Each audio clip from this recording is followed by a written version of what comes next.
Last but not least today, we have the Arab-Israeli panel. We thought we would address the most intractable issue at the end. We'd leave that for last. And here to moderate the panel is Toni Verstandig, who we're very pleased to have with us today. She is the Director of Middle East Programs at the Aspen Institute and the Senior Policy Advisor at the Center for Middle East Peace and Economic Cooperation. Ms. Verstandig has also served as Deputy Assistant Secretary of Near Eastern Affairs at the State Department, where she directed and coordinated U.S. bilateral relations and overall policy developments regarding Israel, Jordan, Syria, Lebanon, and the Palestinian Authority. So I'd hand it over to Ms. Verstandig.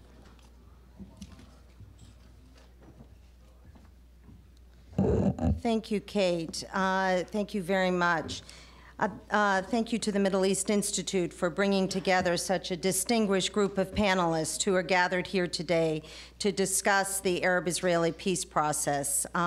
Yes, it's intractable, but I would like to suggest, and I'm going to hopefully catalyze and urge our panelists to engage in some new thinking. Over the last days, there's been endless analysis over the inability to restart the negotiations.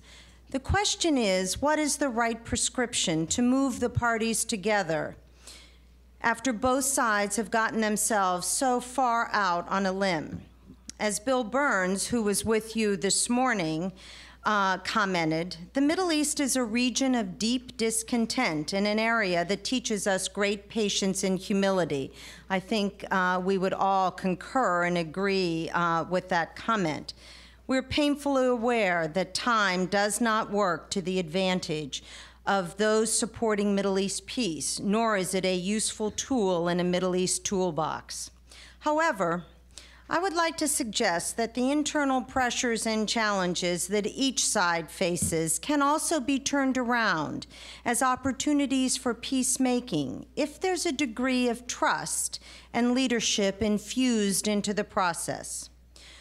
What we have seen over the past several months is a United States president stepping out in his early days of his administration, making a strong commitment to achieve a comprehensive Israeli-Palestinian agreement, appointing Senator George Mitchell as special envoy, a clear signal that the president and the Secretary of State were determined to move forward quickly, and finally, a continued reaffirmation, especially over these last days, that this administration will stay the course, notwithstanding the difficulties that has occurred.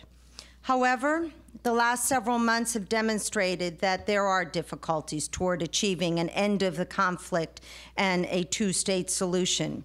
Notwithstanding this commitment and the clear determination of the U.S. administration, on the Palestinian side, we have seen in recent days President Mahmoud Abbas indicating that he will not only not run for re-election, but that he may well step down as president of the Palestinian Authority.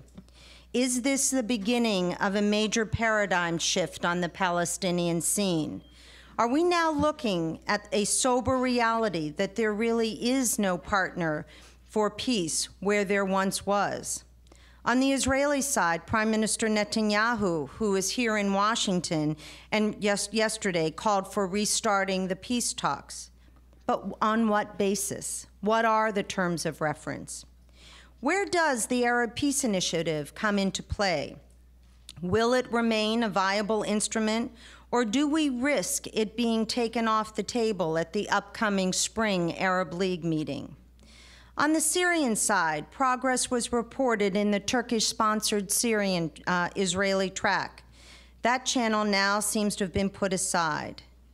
At what point can bilateral talks between Syria and Israel be resumed?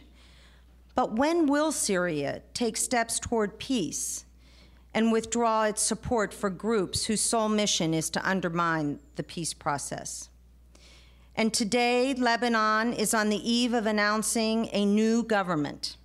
Where does Lebanon fit into the peace process? What confidence-building steps can be taken in areas such as Gajar or Sheba Farms to enhance Lebanon's sovereignty and to bring Lebanon to the peace table? I'm looking forward to our panelists today to address these aspects as well as the internal dynamics of the Palestinian, Israeli, Syrian, and American scenes. But I'm urging our panelists to roll up their sleeves and to offer some new thinking.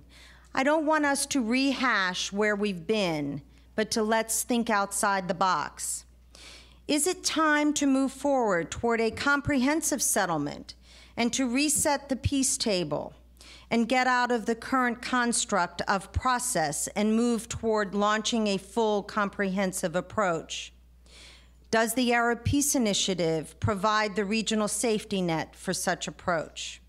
I look forward to this discussion today. And now I'd like to briefly to introduce our panelists. As you know, their full bios are in the conference brochure. Khalil Shikaki, who will begin the presentation this morning, has done invaluable research and polling as director of the Palestinian Center for Policy and Survey Research in Ramallah, which has conducted more than 100 polls among Palestinians in the West Bank and Gaza Strip since 1993. Currently, he's an associate professor of political science and a senior fellow at the Crown Center for Middle East Studies at Brandeis University. Daniel Levy wears several hats. As director of the Middle East Task Force at the New America Foundation and as director of the Prospects for Peace Initiative at the Century Foundation.